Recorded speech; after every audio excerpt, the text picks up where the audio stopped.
അപ്പോഴേ എല്ലാവരും നേരത്തെ എണീറ്റ് ചായ കുടിച്ചോ? ഒരു കട്ടൻ ചായ കുടിച്ച് ദിവസം തുടങ്ങുന്ന ശീലം ഒരുപാട് പേർക്കുണ്ടാവൂലേ? ഒരു എനർജി ബൂസ്റ്ററാണ് കട്ടൻ ചായ. നമ്മുടെ സുലൈമാനി ഒരു ദിവസം തുടങ്ങാൻ ഒരു ഗ്ലാസ് ചൂടുള്ള ചായ ഒരു മോട്ടിവേഷൻ തന്നെയാണ് ചിലർക്ക്.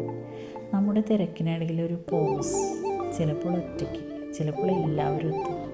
ചായ നമ്മളെ നിമിഷങ്ങൾക്കെങ്കിലും സ്ലോ ആക്കുന്നുണ്ട്. അതാണ് ചായയുടെ സൗന്ദര്യം. ഞാൻ പഠിക്കുന്ന കാലത്തെ ചായയെ പറ്റിയൊരു കവിത ഉണ്ടായിരുന്നു കേട്ടോ. തളിരില നുള്ളിയെടുത്ത് ചായപ്പൊടി ആകുന്ന വരെയുള്ള ഘട്ടത്തിനെ ഒരു ചെറുപ്പം പെൺകുട്ടി അവളുടെ ജീവിതത്തിലെ ഒരു പീഡനത്തിനിരയായിട്ടാണ് കവി വിവരിച്ചത്.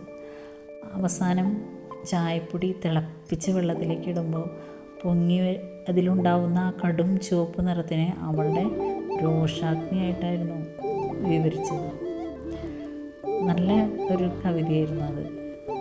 അപ്പോൾ ചില ദിവസം നമ്മുടെ വീട്ടിലും ചായ വയ്ക്കുമ്പോൾ അല്പം ചായപ്പൊടി കൂടി കടുപ്പം കുറച്ച് കൂടും. അപ്പോൾ അടുത്ത് നിൽക്കണവർ പറയും കേട്ടോ, ഇന്ന് കുറച്ച് രോഷം കൂടുതലാണ് എന്ന് പറയും. പിന്നെ ഈ മോർണിംഗ് ചായ ഒരു ഹാബിറ്റല്ല, ഒരു സ്റ്റേറ്റ്മെൻറ്റാണ്. നമ്മളും ചായയെ പോലെ ആവാൻ ശ്രമിക്കണം. ബി സ്ട്രോങ്, സൈലൻറ്റ്, ഇനഫ്, അല്ലേ? Okay, bye, thank U.